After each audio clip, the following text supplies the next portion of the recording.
Creo que me gustaría decirte primero cómo fue que yo descubrí tu poesía, porque de alguna manera, no sé si sea una autocrítica, pero me parece que es algo muy habitual en México. Es decir, tu poesía la descubrí y tu lengua a partir del profesor Oscar Luna de la UNAM.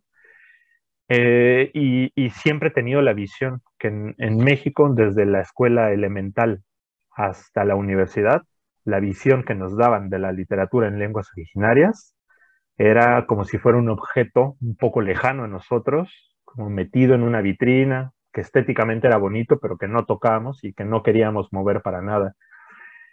Entrando a la UNAM, teníamos clases de literatura maya, donde leíamos, digamos, los textos clásicos, donde leímos, no sé, La visión de los vencidos, de Portilla, una clase de literatura maya, donde leímos el Popol Vuh, pero siempre había una distancia muy grande, por lo menos entre mi persona como estudiante y la literatura en lenguas originarias, que no es que hubiera acabado y no es que fuera un objeto, estaba y sigue estando presente.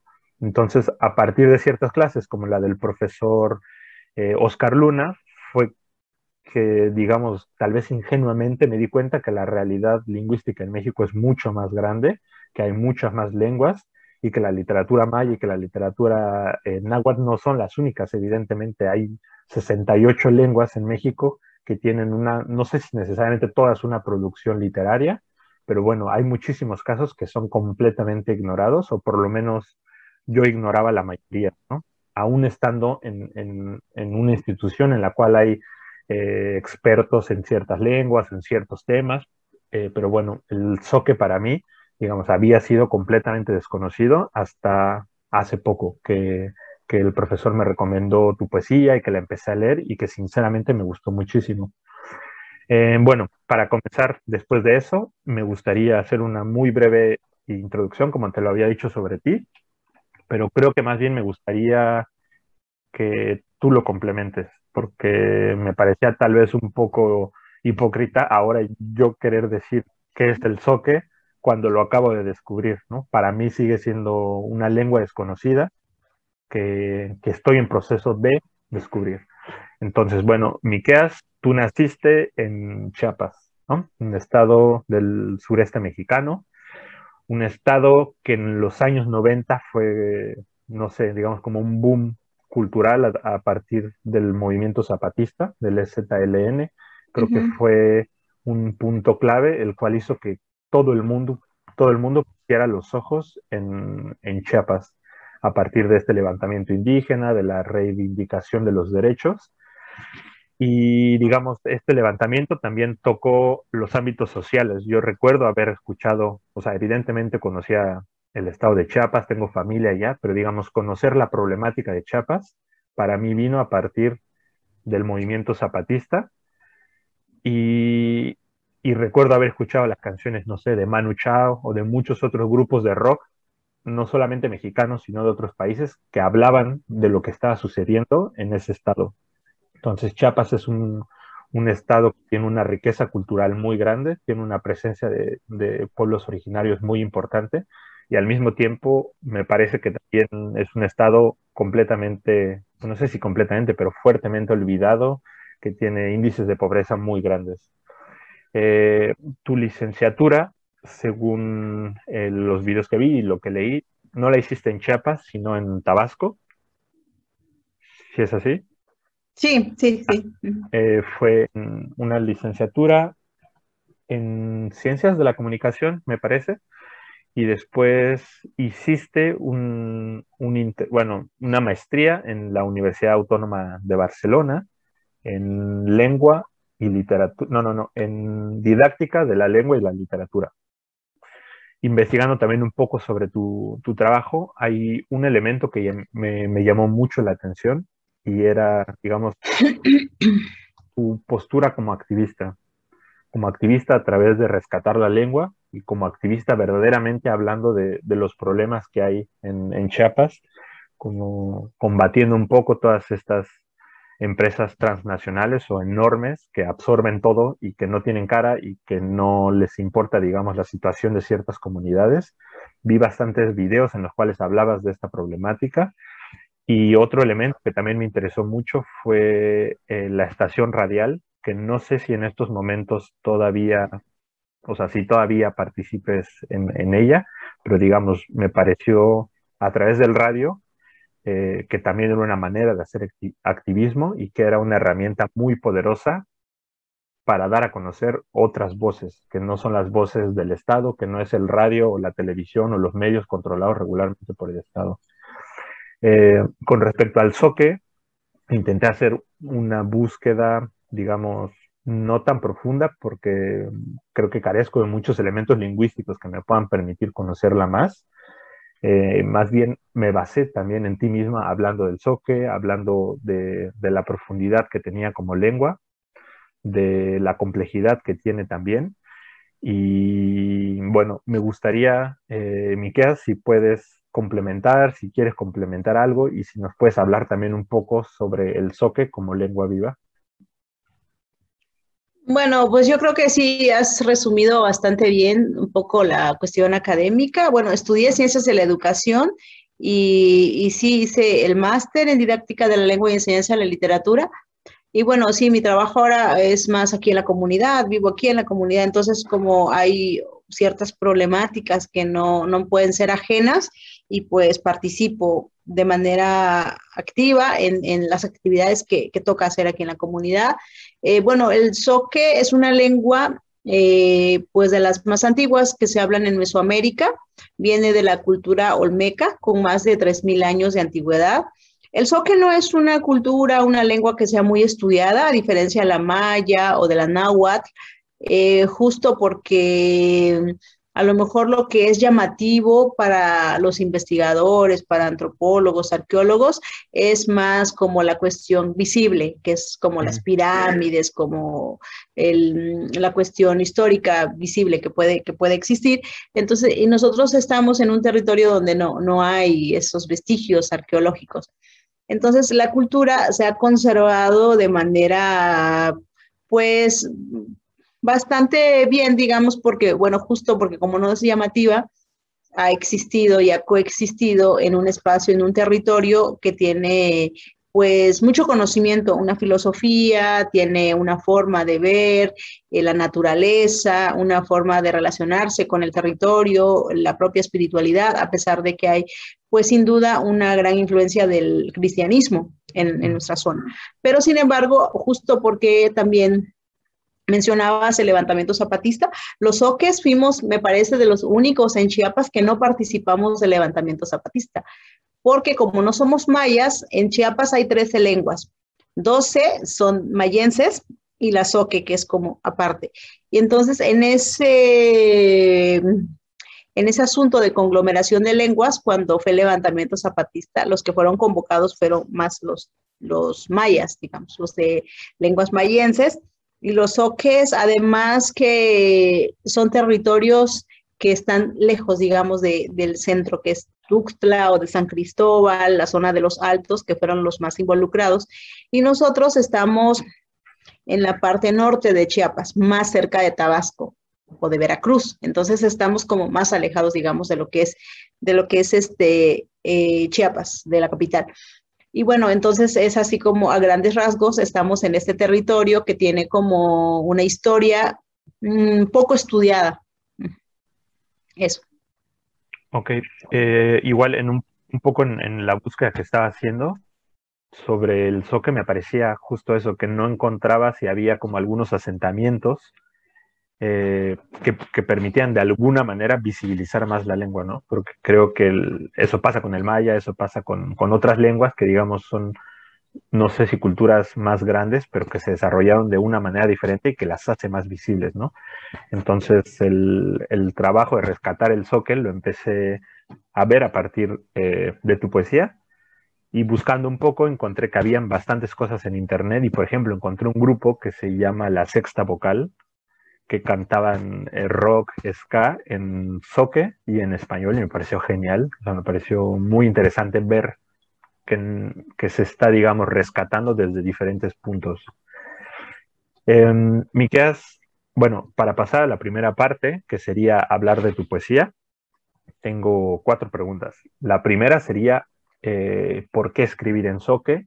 Y ¿desde cuándo escribes en Zoque? Yo había entendido que habías empezado a escribir en español y después pasaste a Zoque. Bueno, no sé muy bien eso. La pregunta sería, ¿por qué escribir en Zoque? ¿Desde cuándo?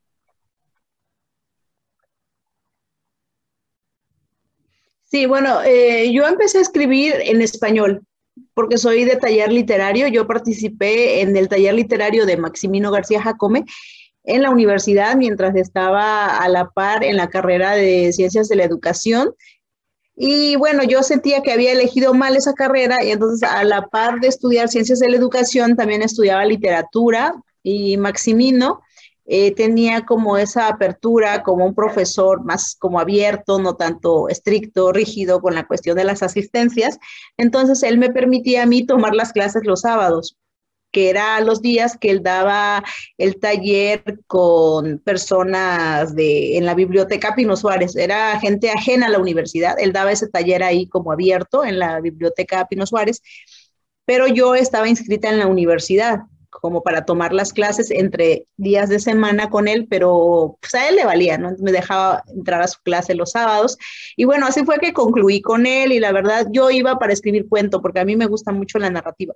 Y entonces, y además vengo de una tradición literaria oral fuerte en la narrativa. Y pues mi sueño era un poco eso, escribir cuentos, ensayo, no sé, cuestiones más de prosa. Y con Maximino, él me guió porque él descubrió que tenía yo más una vela poética, una vena más que tenía que ver con la poesía y no tanto con la narrativa. Y entonces, y ahí fue como empecé a escribir, pero desde el español, porque no tenía todavía como este orgullo lingüístico que ahora tengo, porque justo los pueblos originarios hemos sufrido mucha violencia lingüística y se nos alfabetiza desde el español y ahora lo que hacemos es un esfuerzo para escribir nuestras lenguas, para leer coherentemente nuestras lenguas y este proceso se dio cuando regresé a Chiapas en 2003.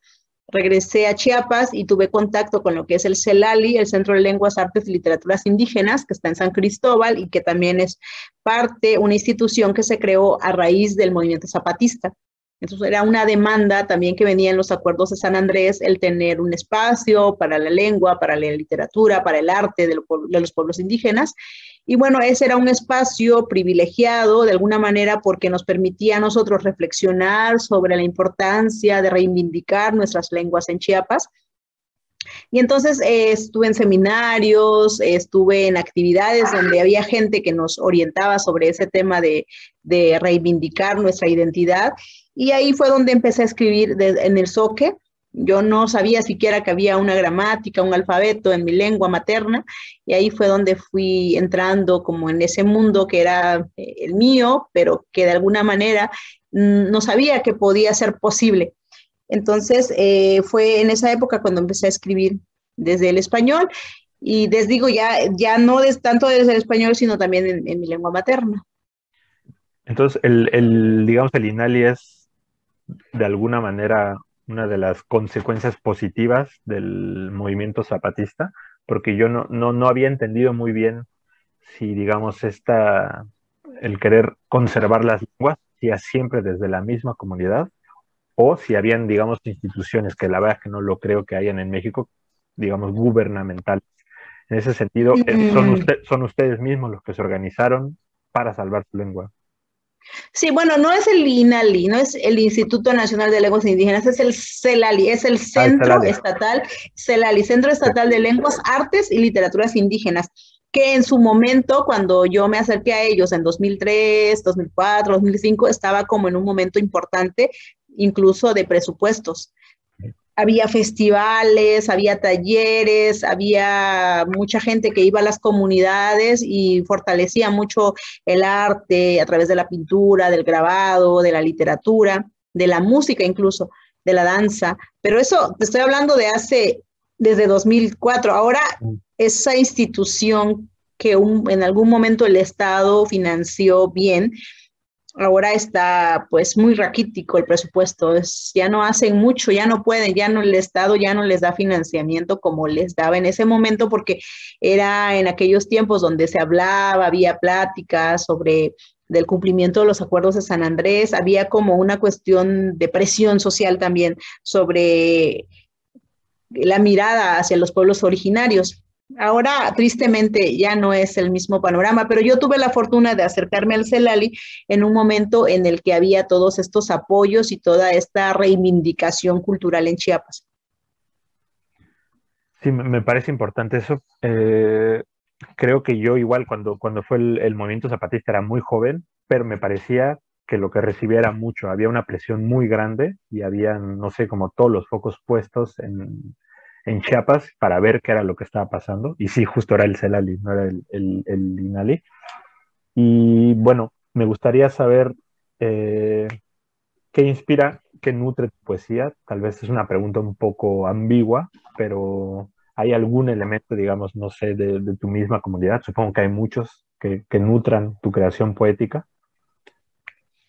Y bueno, esta pregunta que haces yo creo que está muy encaminada también a la siguiente pregunta que tienes, que es de como hablar de dónde se nutre, yo creo que mucho de la tradición oral, mucho de lo que hay en la comunidad, mucho de lo que he aprendido desde niña en mi comunidad que no podía mirar o valorar en un inicio, pero que con los años he visto, lo he como analizado y lo he interiorizado de otra manera, distinta de la que pudo ser cuando salí de mi comunidad a los 14 años, que yo lo que quería era irme de la comunidad porque no miraba nada aquí. El hecho mismo de que no pudiera estudiar más allá de secundaria, me fui a los 14 para hacer el bachilleres en Tabasco, porque yo quería estudiar y también la comunidad en ese tiempo estaba muy aislada, había pocas oportunidades para las mujeres, para las niñas, y yo no quería realmente terminar aquí en la comunidad. Y por eso me fui, pero cuando regresé hace 5 años, que ya estoy establecida aquí en la comunidad, lo veo de otra manera. Y aquello que yo buscaba en otro lado, no lo encontré y está aquí en mi comunidad y ahora lo miro de otra manera, porque justo he conocido cómo se vive en otros lugares y eso me permite a mí tener una visión mucho más amplia de la vida y también del territorio como algo que valoro de otra manera. Entonces mi poesía se nutre justo de eso que hay aquí, que ahora valoro mucho, y también se nutre de la literatura de tradición española, que es la que he tenido acceso para leer, o de traducciones que se hacen al español. Creo que hay eso, como un poco se nutre de la vida misma y por otro también de la misma literatura que nos va como enriqueciendo. Mi posición igual como lector que pude leer, digamos, lo que estaba disponible en línea, es que había una evolución y era muy marcada y era muy clara. Habían unos temas que estaban muy presentes. Por ejemplo, escuché algunos de los poemas, creo que fueron 2003 más o menos, de Cultura UNAM, bueno, que usted dijo en Cultura UNAM, y me gustó mucho ver que habían unos que tenían, no sé, unas imágenes eh, fuertemente pegadas como a la concepción de la naturaleza, de, digamos, como de la idea que se tiene de la poesía en lenguas originarias, y habían muchas otras imágenes, como el poema que me gustaría que tratáramos después, que tenían una fuerte polisemia, tenían unos sentidos mucho más, ¿cómo decirlo? Se veía una evolución muy clara en la poesía. No sé si decía evolución, porque eso tal vez querría decir que es mejor que antes, pero se veía un cambio muy evidente. Eh, con respecto a la oralidad, ¿qué tan importante sigue siendo en la literatura soque actual? Sí, sin duda yo creo que es como la base de aquello que planteábamos en el taller con Maximino García Jacome cuando él nos decía desde su ser poético, nos decía, busquen su voz, encuentren su propia voz y todos queríamos escribir sobre el amor y sobre lo que en ese momento queríamos hablar como jóvenes que éramos, ¿no? Y entonces todos hablábamos de lo mismo, incluso sin sentirlo o como sin esa fuerza que da, ¿no?, el conocer ciertos temas. Y entonces en esa búsqueda yo creo que justo esa voz poética la encontré en mi lengua materna. Creo que esa es la base primordial de mi trabajo ahora actualmente, justo por esa evolución de la que hablas, ¿no? Que yo creo que empecé a escribir en el taller con Maximino porque me sentía sola, porque estaba en un lugar lejos de casa y la poesía era una manera para consolarme, ¿no? De esa ausencia de mi familia, de mi territorio e incluso de la espiritualidad. Entonces la poesía tuvo su función en ese momento porque me permitió conocerme un poco más, pero también era todo desde el yo, desde yo quiero escribir y además porque estando en un mundo en el que la literatura y el arte en general está muy separado de la unidad, de la comunidad, de la colectividad. Entonces se ve al poeta, al artista, como alguien supremo que está iluminado e incluso se le mira, ¿no? Ahí con su aro de luz, ahí alrededor, como tocado por la mano de la divinidad, cosa que es absurdo y no, para nada, ahora lo sé. Pero yo creo que estando en esos ambientes, uno cree que sí, que uno es absolutamente especial y tienes un don, una cualidad, wow, no, súper afortunada de poderlo hacer. Y yo creo que esos ambientes propician ese, pues yo diría que ensalzamiento del ego. Y eso hace que uno se aleje de la comunidad, de la colectividad y de lo que realmente es importante en estos tiempos sobre todo. Y entonces, pues sí, yo pertenecía a esos grupos y me tocaba estar en esos ambientes y yo creo que en la medida que fui regresando y encontrando mi propia voz, fui también entendiendo que somos parte de un todo en el que todos contribuimos en lo más mínimo, pero siempre tenemos algo que contribuir y que todo nos pertenece a todos y que no hay nadie iluminado. Platicando con mi amigo Balán Rodrigo, que también es un poeta excepcional de Chiapas, y decíamos que el poeta no es nadie superior, es un oficio la poesía y como cualquier oficio, como el del artesano, como el del carpintero, como el del mecánico, como el del chef, cualquier oficio que se tenga es igual el del poeta, es un oficio que hay que trabajar fuerte, aparte de pensar que solo viene de la inspiración, sino que es un trabajo diario que implica un esfuerzo como cualquier otro esfuerzo en la academia, en la música, ¿no? Es la disciplina también. Y entonces en eso creo que sí, que la poesía me ha enseñado mucho también, me ha enseñado a entender ese poder de la colectividad. Con respecto a tu amigo Balam Rodrigo, él también es poeta de Zoque, o sea, Zoque, es su lengua No, pues no, maya. no, no, Balán Rodrigo es el poeta que gana todos los premios en México, no es para nada indígena, pero tiene mucho pues, como mucha empatía, digamos, con la lucha que tenemos en pueblos originarios. Ajá. Ok, bueno, de todo lo que me dijiste, me parece muy interesante la idea que la poesía te regresara a tu comunidad, ¿no? De alguna manera el querer salir, supongo también por el aislamiento que hay, por la falta de muchísimas oportunidades que desgraciadamente pasa y es una realidad en México y sobre todo hacia los pueblos originarios que son, creo que casi en todos los casos, fuertemente marginados y pensar la poesía como la posibilidad de salir y después de repensar las cosas para regresar, me parece, por lo menos a mí como lector, que lo vi. Lo vi en tanto la evolución, lo vi en tanto el lenguaje y sobre todo en las figuras que hay, que en algún momento pueden ser muy irónicas, pero bueno, eso me gustaría hablarlo un poco después, cuando hablemos directamente de ese poema en específico, del poema que elegí. Y bueno, pasando a la segunda parte, Micas, me gustaría que habláramos ahora de la traducción, de tu papel como traductora y como autotraductora. Entonces, la primera pregunta sería si has traducido otras obras que no sean tuyas, del zoque al español o en alguna otra lengua, del español al inglés o no sé. Sí, bueno, en 2012 tradujimos el libro de Rosario Castellanos, un libro que es muy importante, un libro de poesía que tradujimos a varias lenguas de Chiapas, que fue una encomienda, como una selección que hizo el maestro Óscar Oliva y nos invitó a traducirlo. Yo creo que también él pensando que un poeta que traduce a otro poeta, pues gana siempre, ¿no? Gana mucho en comprender ese otro mundo, y yo creo que ese libro que tradujimos de Rosario Castellanos fue muy importante para todas las mujeres casualmente que participamos en la traducción del libro, y que nos ayudó a entender como otra parte de ese Chiapas que no habíamos mirado incluso.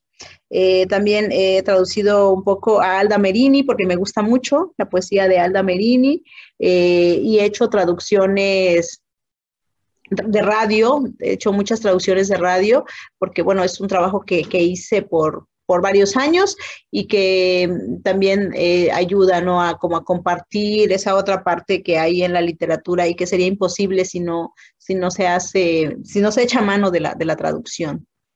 Y en ese sentido, el haber traducido a otros autores te da una visión, supongo, para decir la traducción y la autotraducción. ¿Qué diferencias hay? Supongo que hay muchísimas, pero digamos en un sentido práctico, eh, no sé qué diferencias o qué dificultades veías entre la traducción y la autotraducción. Sí, bueno, en ambas es súper complejo, pero sobre todo en la traducción de obra de otro autor, pues justo, ¿no? Como el respetar, el ceñirse a la original, siempre tiene pues un reto, porque, por ejemplo, recién traduje a Ramón López Velarde, traduje un poema de él, recuerdo el nombre, Te nombro en el silencio, me parece que se llama el poema. Es un poema, estamos hablando de Ramón López Velarde, que es un poeta que ya no es actual, y que al hacer la traducción de ese poema maravilloso implicó mucho trabajo intelectual, pero también como de adaptación, porque el español que usa es un español arcaico, muy rebuscado además, y entonces, además escrito en verso, que era súper difícil. Me llevó mucho trabajo traducir ese poema, que además es solo una cuartilla, era una cuartilla solamente, pero implicó pues mucho trabajo de pensarlo, de leérselo a alguien y decirle, estás entendiendo lo mismo que yo, y de alguien que además entendiera también el español, como para hacer esa comparación de que sí estaba logrando transmitir el mismo mensaje. Y al final eso, ¿no? Como ese reto de cómo poder ser fiel al original, pero también respetando la cultura, la lengua donde va a destino esa traducción.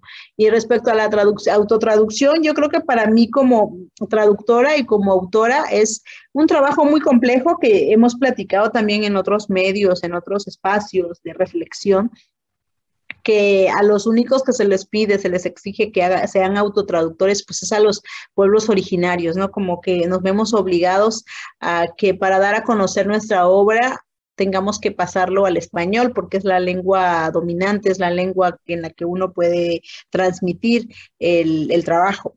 Pero por otro lado, yo lo miro como algo que nos ayuda, por lo menos a mí me ayuda mucho a repensar el original. Muchas veces haciendo la traducción encuentro errores o encuentro cuestiones de ritmo que funcionan mejor de otra manera, incluso hasta de contenido, porque justo cuando lo pienso en otra lengua, me permite también hacer como una reflexión metalingüística del trabajo que tengo en el original, y entonces como que a la vez, a la par, va como, no sé, retroalimentándose uno con el otro en la medida que lo voy pensando de otra manera, o de la misma manera, pero en otra lengua en la que se puede decir de otras formas.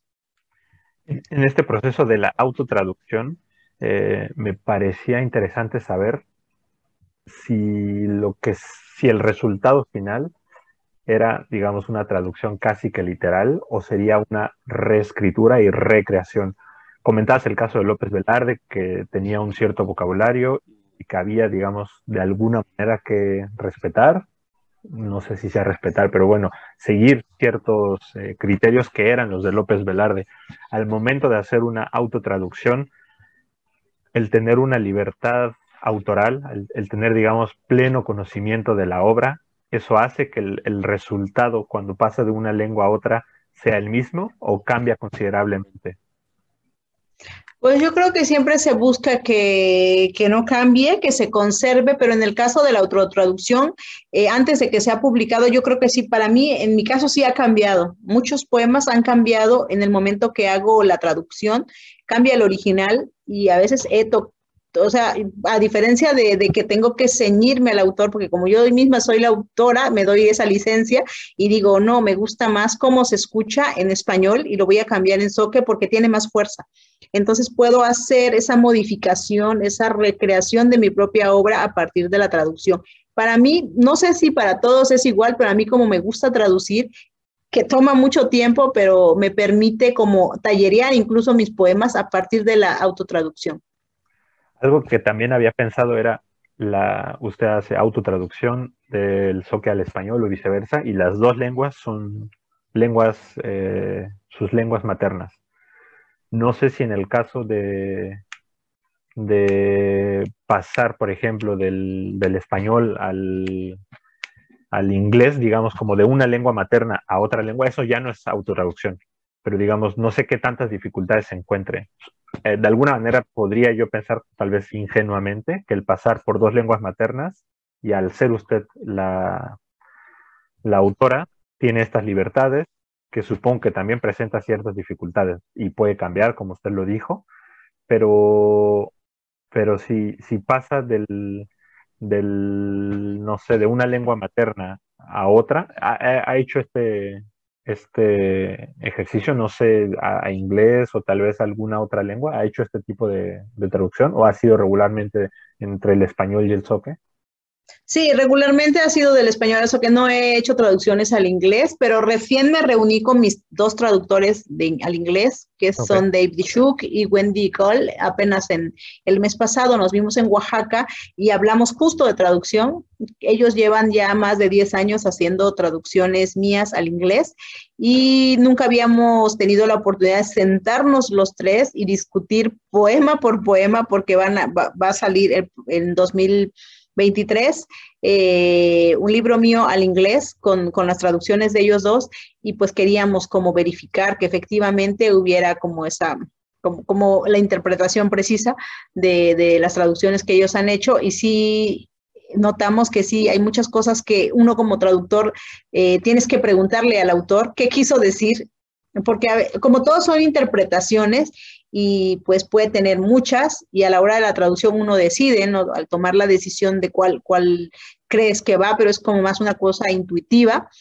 En cambio, ya platicando con el autor, pues ya llegas a conclusiones así como muy precisas. Por ejemplo, ellos en mi poesía, muchos poemas, hay una palabra que se llama Nasakovac, y ellos traducían como madre tierra o como la Pachamama desde el inglés, no recuerdo qué palabra usaban, pero los dos usaban eso en la traducción y ya en la charla que tuvimos, yo les alegaba que para mí estaba bien dejar Nasakovac, porque Nasakovac no tiene una traducción al español, porque la Pachamama o la madre tierra está en femenino y Nasakovac puede ser es dual, puede ser masculino y puede ser femenino y tiene que ver con el territorio, tiene que ver con todo lo que hay arriba y abajo de la tierra, es una cosa más con un componente espiritual que incluso la misma palabra sirve como un mantra que repites y tiene una conexión especial. Y también hablábamos justo de eso porque en las traducciones que se hacen siempre hay muchas palabras nuevas que vienen a nosotros y no se imponen, pero uno las acepta desde fuera para acá y desde las culturas originarias no hay nada hacia allá, o sea, no hay una reciprocidad, no hay un enriquecimiento, siempre hay, incluso todavía se sigue dando un colonialismo, una imposición de palabras que sin duda tienen un efecto. Entonces, discutíamos mucho así sobre palabras como esta y otras, que claro, ellos no entienden porque no viven en esta lengua, no conocen la cultura y mucho de la traducción tiene que ver con el referente cultural. Acaba de tocar igual un tema que era algo que me gustaría después hablar sobre estas palabras que pueden ser intraducibles o que por algún, no sé, digamos como giro idiomático que están verdaderamente enraizadas con la cultura, son imposibles de traducir. Pero bueno, eso me gustaría tocarlo un poco después, aunque me parece un Ok. tema fascinante. Y digamos, un poco era, usted ha sido traducida al inglés y me parece que al catalán, me parece que a diferentes lenguas, y ahora me comenta que ha tenido una buena, no sé, una buena relación, digamos, con los traductores al inglés, que ha tenido una participación activa, ¿no? Para decir esta palabra es mejor conservarla porque tiene tal sentido, lo que usted acaba de explicar. ¿Ha sido lo mismo? ¿Usted ha estado cerca, digamos, como de todos los traductores? ¿O cómo ha sido un poco la relación autora con los traductores? Bueno, ahora mismo no, en realidad todo es como muy a la distancia.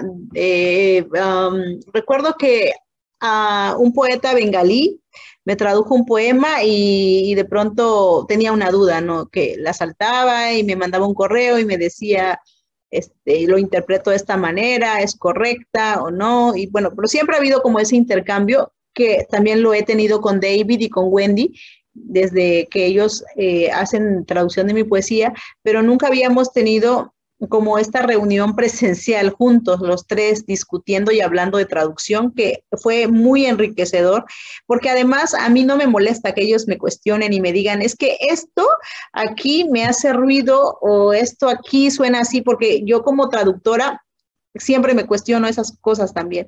No lo veo como que están criticando mi trabajo o están diciendo esto está aquí, es una imagen que no me cuadra en todo este poema.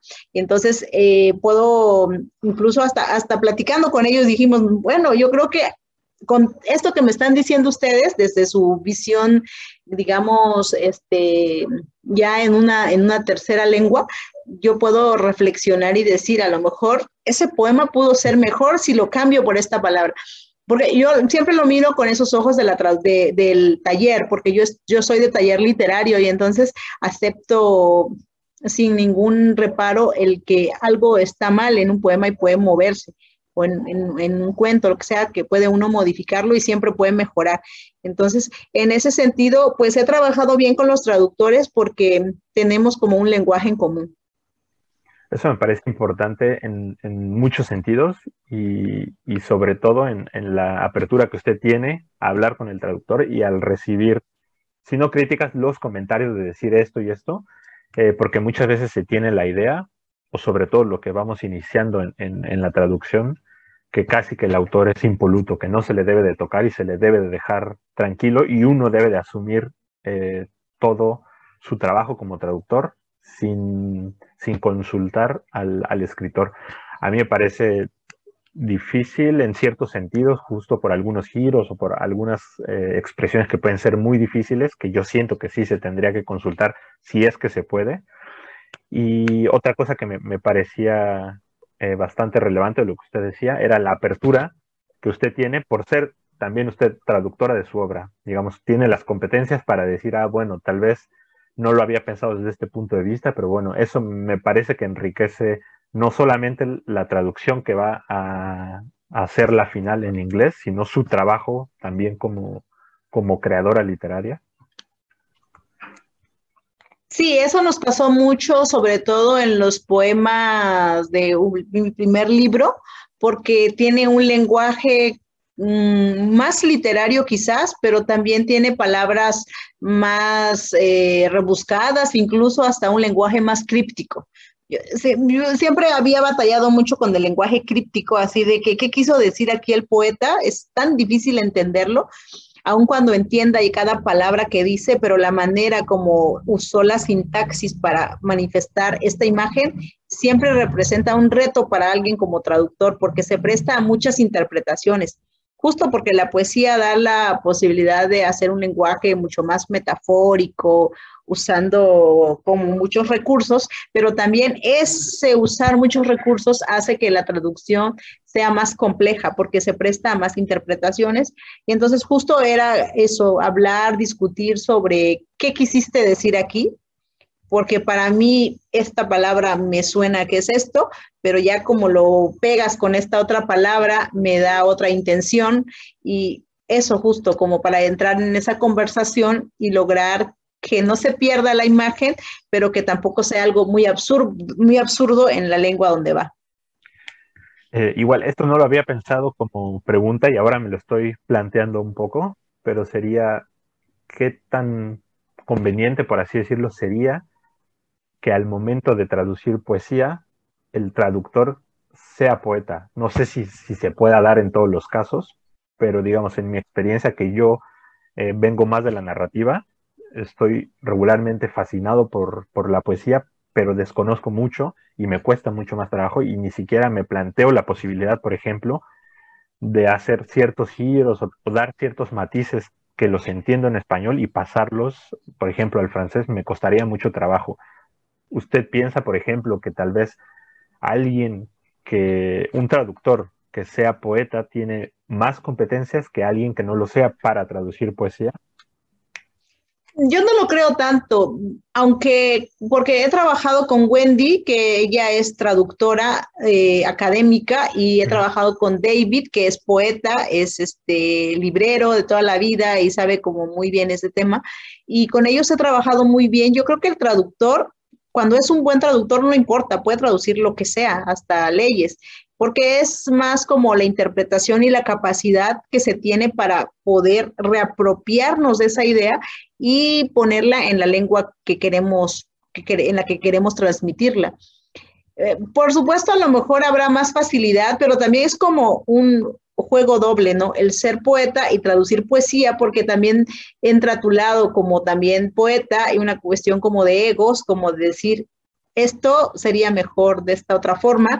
En cambio, un traductor nato, digamos, un traductor que hace traducción porque es su trabajo, creo que no entraría a esos cuestionamientos. Sí, Yo lo pienso de esa manera porque a mí misma me ha pasado cuando hago traducción y digo, ay, ¿por qué lo dijo así?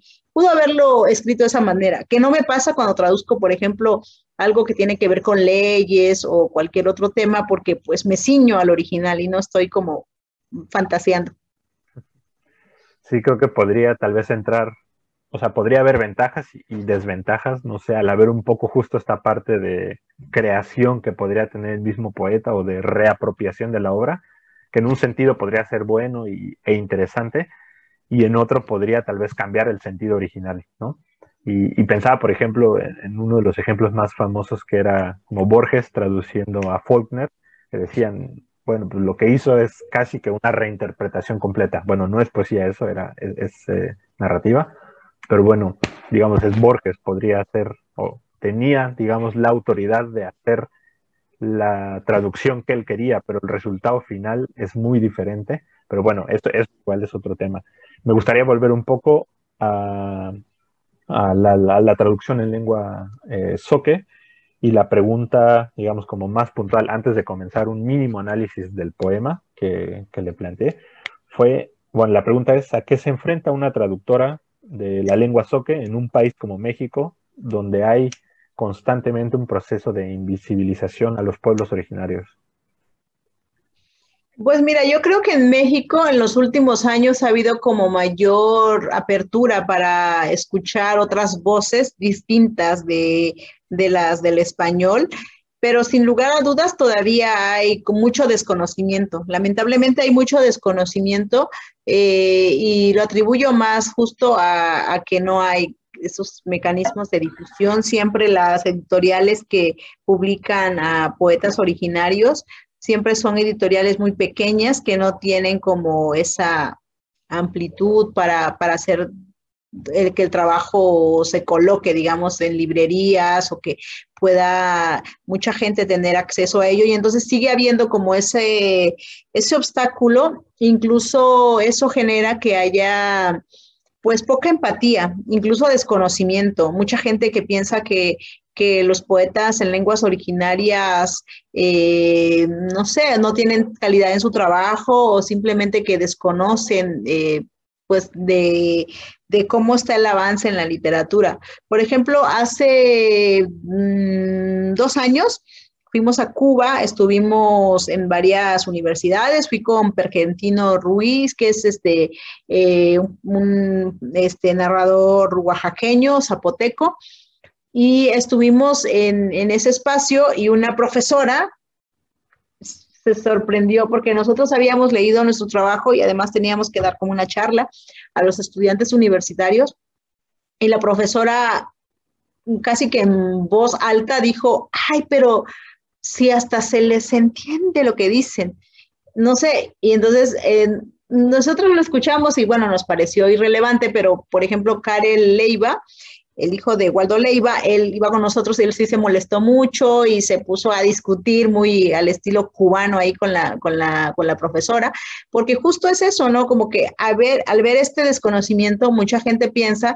que los indígenas todavía no sabemos leer y escribir, cuando ni mucho menos hablar bien el español o expresarnos entendiblemente. Entonces hay eso todavía y además que en México súmale que medios de comunicación hay como informaciones muy erróneas de cómo es el indígena, más en el tema burlesco y entonces eso hace que pues en los medios y en el espacio en general haya esa ignorancia, justamente desinformación. Y me parece, pues no sé, hasta lo poco que yo alcancé a ver, era siempre, digamos, partir del pueblo originario con el estereotipo. Y con el estereotipo de que no hablan bien y con, digamos, muchos de los matices que tiene el racismo, ¿no? Para discriminar por una o por otra razón. Y por eso esta pregunta, le agradezco su respuesta, por eso me parecía, no sé, necesaria plantearla para saber cuál era la posición, para saber cómo se posiciona una poeta, una mujer, eh, que parte del soque para hacer traducción, que parte del soque para hacer su lengua, para hacer su poesía.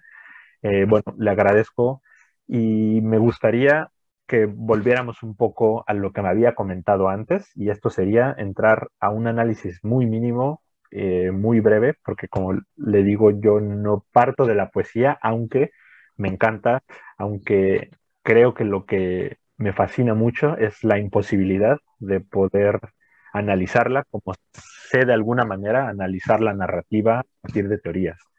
En este sentido, estuve leyendo muchos de sus poemas, como ya se lo había dicho, me gustaron mucho. No, no se lo digo porque estemos platicando ahora y porque quiera quedar bien con usted. En verdad, hay una profundidad, hay muchas evoluciones, hay muchas cosas que además no había yo visto en la literatura viniendo de pueblos originarios. Digamos, tal vez esas son también mis lagunas o los pequeños, no sé, como recuadros donde yo metí la literatura de los pueblos originarios y su poesía me sacó de eso. Y elegí el poema que se llama Jesucristo no entendió jamás los ruegos de mi abuela, porque me parecía que para iniciar habían cosas muy interesantes, como algo de lo cual usted ya nos empezó a hablar, que son estas palabras, no sé si decirlo, intraducibles o por qué son intraducibles, ¿no? En algún momento decía Juan Plente, desde el inicio, el poema está escrito en zoque y la primera frase era Jesucristo. Después había en la traducción al español palabras que se guardaban del zoque, como una parte donde decía Patzok gritaba. Y en otro poema que se llama Nereida, se soñó en New York. Me pareció interesante que pasa lo mismo. En el poema ya en español se siguen guardando las voces que vienen del zoque y además se guardan no la forma, digamos, Nueva York, sino la forma New York. La pregunta sería concretamente, ¿por qué conservar estos, digamos, extranjerismos entre lenguas? ¿Por qué conservarlos? ¿Tienen algún efecto de sentido? ¿Qué se busca? ¿Qué buscaba usted con esto? Bueno, para mí es muy importante que haya como esa retroalimentación que te comentaba hace un momento, esa retroalimentación cultural que no se ha dado, porque lamentablemente en México y en toda América Latina, en otros continentes, seguimos recibiendo como la imposición cultural.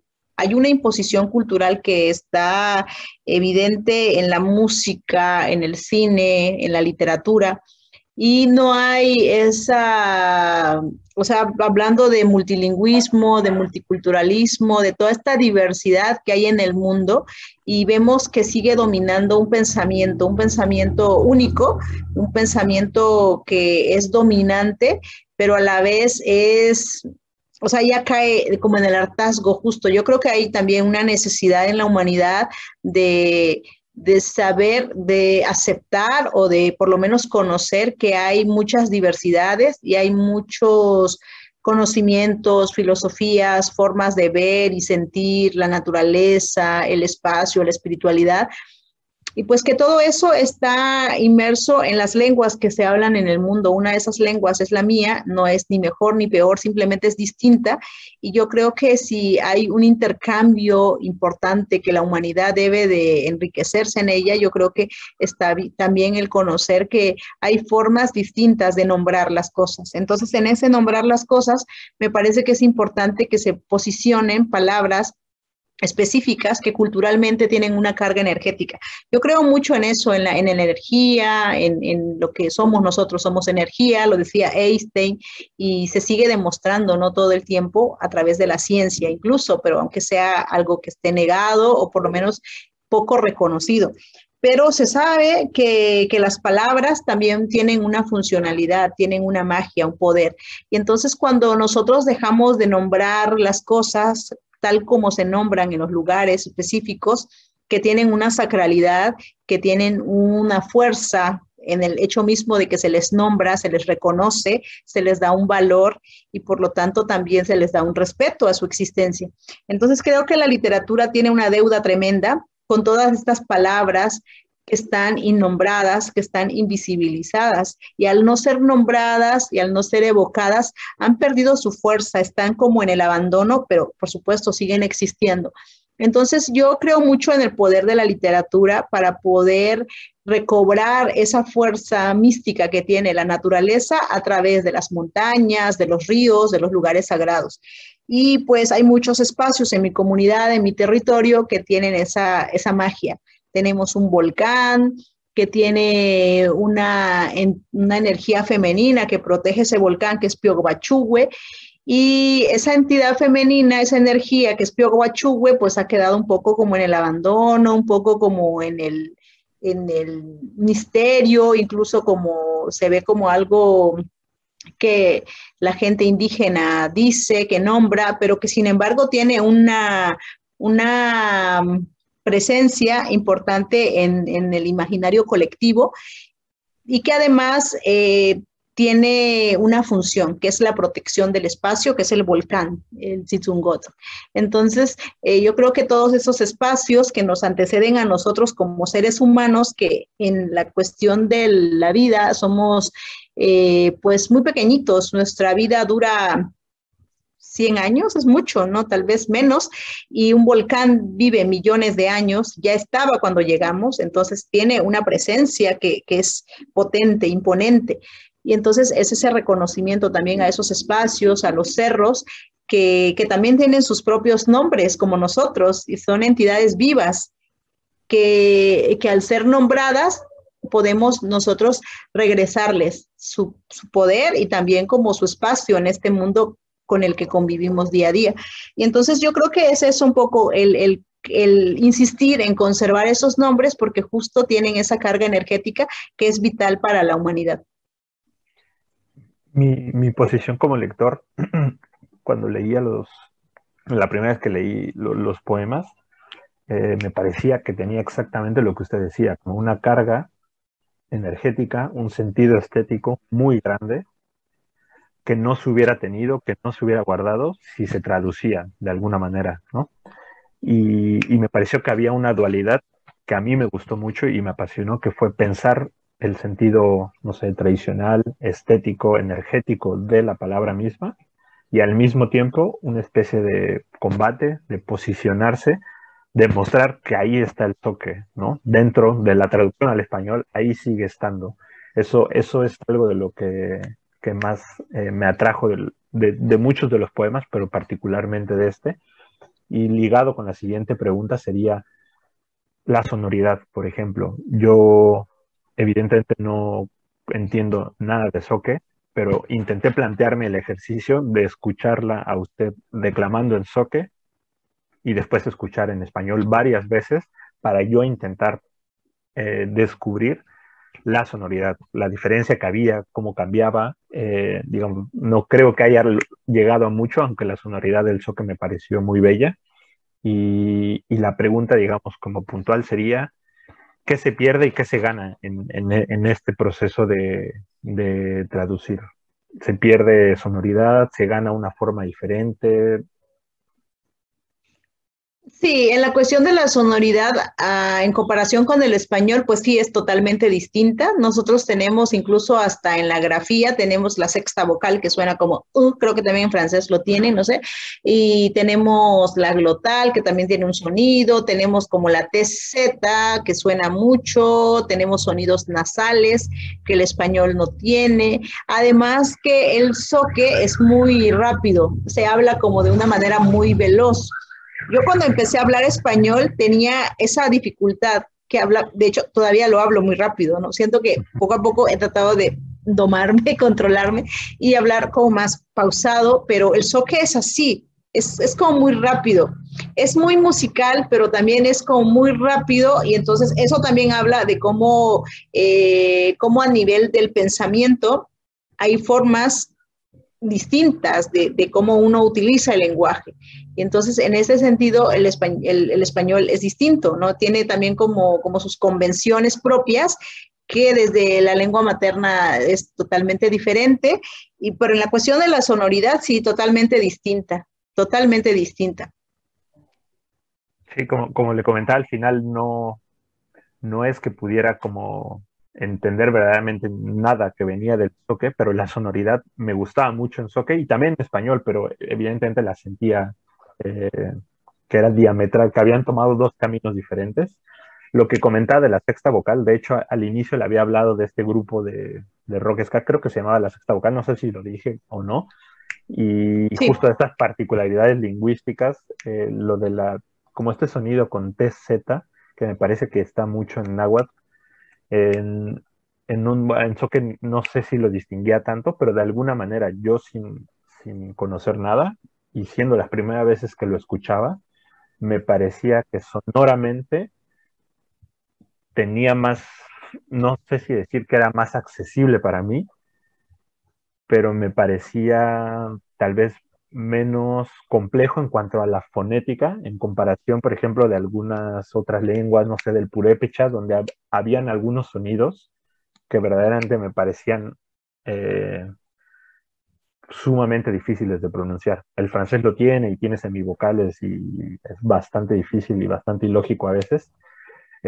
Sin embargo, el soque me pareció que tenía, no sé, tal vez fue solamente mi impresión, mi primera impresión, pero que tenía una sonoridad que tal vez no estaba tan separada de lo que era el español. No sé si sea así o simplemente fue como la primera Es, impresión. bueno, es posible porque además en español, yo como soy de taller literario, sí trabajamos mucho la cuestión del ritmo porque es algo que debe de estar en la poesía, ¿no? Y entonces, a mí me gusta cuando hago traducción siempre leer en voz alta, siempre leo en voz alta porque eso me permite identificar el ritmo justamente. Y bueno, sí, es una lengua distinta, pero como tú bien dijiste, pues ya yo lo aprendí a los 7 años, entonces también ya es mi lengua materna. Casi toda mi vida me he movido en ambas lenguas y entonces creo que sí debe de conservarse algo porque en realidad cuando hago las traducciones siempre busco que se conserve un poquito de ese tonito musical que tenemos en Soque, que es más como salmódico, más como el rezo, porque bueno, yo vengo de una tradición de curanderos, mi abuelo era curandero y entonces crecí escuchando esos rezos, incluso los memorizaba y sabía yo que era algo distinto de como hablamos normalmente y tengo como en la poesía como ese sonido que se repite y trato de que se conserve también en la poesía, en ambas lenguas. Pues, Miqueas, me gustaría para terminar, si nos puedes leer el poema que te había comentado, de Jesucristo Sí. no entendió jamás los ruegos de mi abuela. Eh, este poema lo he leído bastante y lo compartí con algunos amigos igual de la UNAM y en verdad siento una gran admiración por este poema por muchos sentidos. Me parece que rescata muchas cosas, muchas dentro de las pocas que yo conozco de la literatura de los pueblos originarios. Me parece que hay, digamos, como parte de la tradición enfocado en la figura de la abuela, la oralidad también, no sé, digamos como esta presencia de la naturaleza y al mismo tiempo me gustó mucho que había una enorme ironía con muchos elementos, había un sincretismo cultural, lingüístico, que a mí me hizo que el poema tuviera, no sé, no solamente uno o dos significados, sino muchos, y lo estuve pensando y lo estuve repensando y lo disfruté mucho escuchándolo en zoque y escuchándolo en español. Y bueno, si podemos terminar con la lectura de ese poema, yo quedaré encantado. Súper bien, sí. Bueno, voy a leer el soque. Ujú. Jesucristois hañajtaya unzumamais yonuxkuy. Unzumamais hamius pak castilla ore. Natsu jamba yomis yonuxkucham. Natsu sha atumonabsu jamba ukam yanukuis miusokyucham.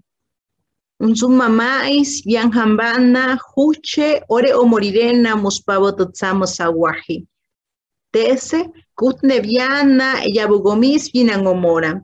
Tese nakonuxpa chokoji niise. Jesucristo is hamiahna kionuxkui.